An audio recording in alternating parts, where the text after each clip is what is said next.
بہتر کرنے کے اوپر بات کی ہے۔ عمران خان وہ پہلے مسلم حکمران تھے جنہوں نے اس خواہش کا اظہار کیا تھا کہ ہمیں سعودی عربیہ اور ایران کے درمیان ہم اچھے تعلقات دیکھنا چاہتے ہیں۔ اس کے ساتھ ساتھ جو پاکستان اور سعودی عربیہ کا اپنا رشتہ ہے اس کو مضبوط کرنے پر بات ہوگی، معیشت کی جو بہتری ہے اس کے اوپر اس میں مزید گفتگو جو ہے وہ آگے بڑھے گی۔ اسی دوران میں صرف آپ سے یہ کہنا چاہتا ہوں کہ جو ایشوز کل میں نے آج بڑی مجھے حیرت ہوئی ہے پی ایم ایل این کے کرٹیسزم کو دیکھ کے، ان کی تنقید کو دیکھ کے، جو وزیر اعظم صاحب نے زور دیا ہمارے جو سفراء ہیں ان کے اوپر، ہمارے جو ڈپلومیٹس ہیں ان کے اوپر، کہ آپ بیرون ملک پاکستانی خصوصاً جو لیبر کلاس ہے اس کے ساتھ آپ قریبی نہ صرف یہ کہ تعلق رکھیں بلکہ ان کی شکایات کا ازالہ ہونا چاہیے۔ یہ پہلی بار ہے کہ پاکستان کا وزیر اعظم ایک اشرافیہ کے مقابلے میں مزدوروں کے ساتھ کھڑا ہے، ایک طاقتور لوگوں کے مقابلے میں کمزور طبقے کے ساتھ کھڑا ہے۔ یہ ہمارا موٹو ہے، اور میں حیران ہوں کہ مسلم لیگ نون کے لیڈران بشمول شہباز شریف صاحب وہ یہ کہہ رہے ہیں کہ نہیں، آپ کو لیبر کی بات نہیں کرنی چاہیے تھی، اس سے ہماری بڑی سبکی ہوئی ہے۔ واقعات کی تفصیل دیکھیں جس کی نے وزیر اعظم کو مجبور کیا کہ وہ یہ بات کریں تو حیران کن ہے۔ زیادہ تفصیل میں آپ کو نہیں جاتا، لیکن صرف اتنا آپ کو میں بتاؤں کہ ایک امبیسی جس کے اوپر تحقیقات اب جاری ہیں، انہوں نے کیا کیا، ایک پاکستانی خاتون ایک گھر میں کام کرتی تھی، وہ اس کو مسلسل ریپ کیا جا رہا تھا، وہ مدد لینے امبیسی میں پہنچی، اور ہمارے وہاں پر جو صاحب ڈیل کر رہے تھے انہوں نے کہا کہ تمہاری پہلے 3 طلاقیں ہو چکی ہیں، کیوں نہ میں تمہیں پولیس کے حوالے کر دوں۔ وہ اتنی خوفزدہ ہوئی اس بات سے کہ وہ واپس اسی گھر میں چلی گئی جہاں پہ اس کے ساتھ زیادتی ہو رہی تھی۔ اگر اس رویے کے اوپر پاکستان کا وزیر اعظم بات نہیں کرے گا تو کون کرے گا؟ اگر پاکستان کے لیبر کے ساتھ، پاکستان کے غریب لوگوں کے ساتھ پاکستان کی حکومت اور پاکستان کا وزیر اعظم کھڑا نہیں ہو سکتا تو ہمیں حق ہی کیا ہے حکومت میں رہنے کا؟ آپ اوورسیز پاکستانیز کو ووٹنگ رائٹس دینے کے آپ خلاف ہیں، الیکٹورل ریفارمز میں اوورسیز پاکستانیز کو لانے کے آپ خلاف ہیں۔ ہم چاہتے ہیں کہ ایک ایسا نظام بنے جس میں الیکشن جو ہے اس کے اوپر تمام لوگوں کا اعتماد ہو، اس پر آپ تعاون کرنے کو تیار نہیں ہیں۔ تو مجھے بتائیے آپ کی سیاست آخر ہے کیا؟ میرے نظر میں اپوزیشن کو اپنے رویے پر نظر ثانی کی ضرورت ہے۔ پاکستان میں ہر وقت پولیٹیکل پوائنٹ سکورنگ مناسب نہیں ہے۔ اگر ہم نے اس ملک کو آگے لے کے جانا ہے ہمیں اپنے غریب طبقوں کو اٹھانا ہوگا، ہمیں اپنے غریب طبقوں کو طاقتور طبقوں کے ساتھ لا کے کھڑا کرنا ہوگا، اور طاقتور طبقوں کو یہ احساس دلانا ہوگا کہ انہیں غریب طبقوں کی جو ذمہ داری ہے وہ انہیں ادا کرنی ہے۔ تو اس میں وزیر اعظم صاحب نے ایک سے زائد بار یہ بات کہی کہ انہیں جو وہ ڈپلومیٹس جو پاکستان کے لیے کام کر رہے ہیں ان کے اوپر فخر ہے۔ اسپیشلی اس کووڈ کے اندر کئی امبیسیز نے جس طریقے سے کام کیا، جس طریقے سے دنیا کی اس وقت یہ جو ماڈرن ورلڈ ہے اس کی سب سے بڑی ریپیٹریشن ہوئی، سب سے بڑی تعداد میں بیرون ملک پاکستانیوں کو پاکستانی امبیسیز نے باہر سے پاکستان لے کر کے آئے، جس طریقے سے ان کی مدد کی وہ بھی تاریخ کا حصہ ہے، اور اس کو ہم اپریشیٹ کیا ہے، اس کو وزیر اعظم نے اپریشیٹ کیا ہے۔ لیکن ایسے واقعات بھی ہیں جہاں پر امبیسی کے اہلکاروں نے پتھر رکھ کر امبیسی کے راستے بند کر دیے کہ کوئی لیبر امبیسی کے اندر نہ آ سکے۔ کیا ان کے خلاف کارروائی نہیں ہونی چاہیے؟ کیا وہ اس دفعہ یہ پہلی بار ہوا ہے کہ ہماری جو بیرون ملک سے آنے والی ترسیلات ہیں وہ ہماری تجارت کے کل حجم سے بھی زیادہ ہو گئی؟ تو ان پاکستانیوں کی قدر کرنا ضروری ہے۔ اور میں میڈیا کے بھی جو کچھ آج اسپیشلی 1-2 ایلیٹ اخبار جو ہیں انہوں نے جس طریقے سے اس کو لیبر اینٹی لیبر ایک پوزیشن لی ہے، میں سمجھتا ہوں کہ یہ بڑی زیادتی کی بات ہے۔ پاکستان کے میڈیا کو، پاکستان کے پولیٹیکل اشرافیہ کو ہمیں اپنے مزدوروں کے ساتھ کھڑا ہونا ہے، ہمیں اپنے عوام کے ساتھ کھڑا ہونا ہے۔ جہاں پہ اچھی چیز ہوئی ہے اس کو اچھا کہیں، جہاں بری چیز ہوئی ہے وہاں پہ برا کہیں۔ یہ کوئی ایک ایسی لڑائی نہیں ہے جس میں سارے لوگ ایک طرف ہیں اور دوسری طرف دوسرے لوگ ہیں۔ دوسری طرف آئیے، جو کل ہم نے دیکھا حلقہ 249 میں جس طرح کا جب ہم ری ووٹنگ کی طرف جا رہے تھے تو ہم نے دیکھا کہ جس قسم کی وہاں پر ایک حالات سامنے آئے کہ کوئی سیل سلامت نہیں ہے، ہر ووٹ جو ہے وہ وہاں پہ ٹیمپر ہوا ہے، فارم 46 ہے نہیں۔ ہم پہلے دن سے ہی میں یہ گزارش کر رہا تھا کہ یہ ری پول کا کیس ہے، اس کو کاؤنٹنگ کا ووٹ نہیں ہے، اور مجھے خوشی ہے کہ اب پی ایم ایل این اور باقی جماعتیں بھی یہی مطالبہ کر رہی ہیں کہ وہاں پہ ری پول ہونا چاہیے۔ اور یہ اس لیے ہو رہا ہے کہ ہماری سیاسی جماعتیں، جو عمران خان کے انیشیٹو ہے، جو پرائم منسٹر صاحب کا انیشیٹو ہے کہ آئیے اس سسٹم کو ریفارم کرتے ہیں، اس طرف سنجیدگی سے آگے نہیں بڑھ رہی۔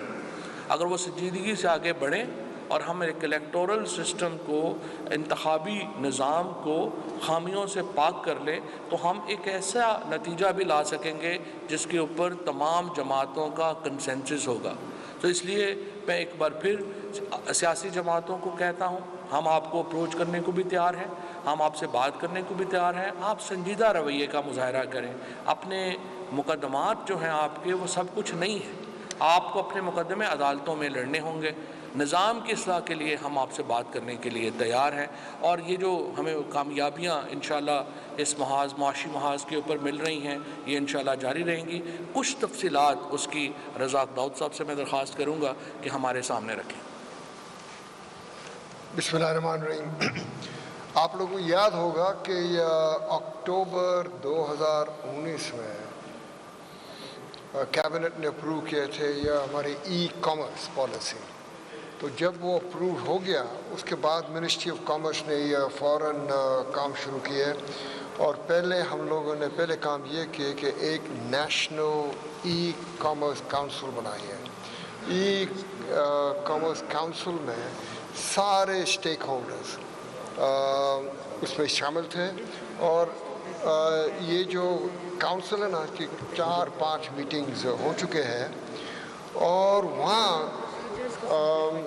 ایشوز آ رہے تھے پیمنٹس کے بارے میں کہ کس طرح سے ہمارے پیمنٹس باہر جب ہمارے لوگ ای کامرس کے کام کرتے تو پیمنٹس کی ایشوز تھے، اور ان لوگوں کا نمبر 1 سجیشن یہی تھا کہ ہمارے لیے آپ لوگ پلیز امیزون کا پلیٹ فارم کھول دیں تو ہم لوگ ایکسپورٹ کر سکیں یہاں پاکستان میں بیچ کر امیزون کا پلیٹ فارم کے اوپر۔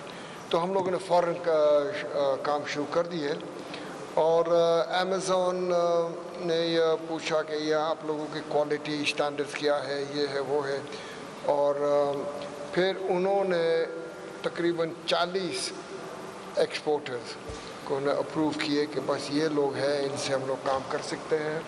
تو وہاں سے کام شروع ہوا، اور کل امیزون کے بڑے ایگزیکٹوز ہیں انہوں نے ہمیں اجازت دی کہ ہم لوگ اناؤنس کر سکتے ہیں کہ چند دنوں میں انہوں نے اناؤنس کریں گے کہ پاکستانی سیلرز ابھی امیزون کا پلیٹ فارم استعمال کر سکتے ہیں۔ اس کا مطلب یہ ہوا کہ ایک نیا ذریعہ کھل جائے گا ہمارے ایکسپورٹ کے لیے، اور خاص طور پر یہ میں کہوں گا کہ ایک نیا new breed of young man and women entrepreneurs جو اپنے یہاں سیٹ اپ کر سکتے ہیں اور امیزون کا پلیٹ فارم استعمال کر سکتے ہیں، اور ہمارا پاکستانی گڈس یہیں سے ایکسپورٹ ہو سکے۔ تو یہ تو میں سمجھتا ہوں کہ یہ بہت بہت بڑی بات ہے، اور اناؤنسمنٹ کے بعد جتنے ہمیں میسیجز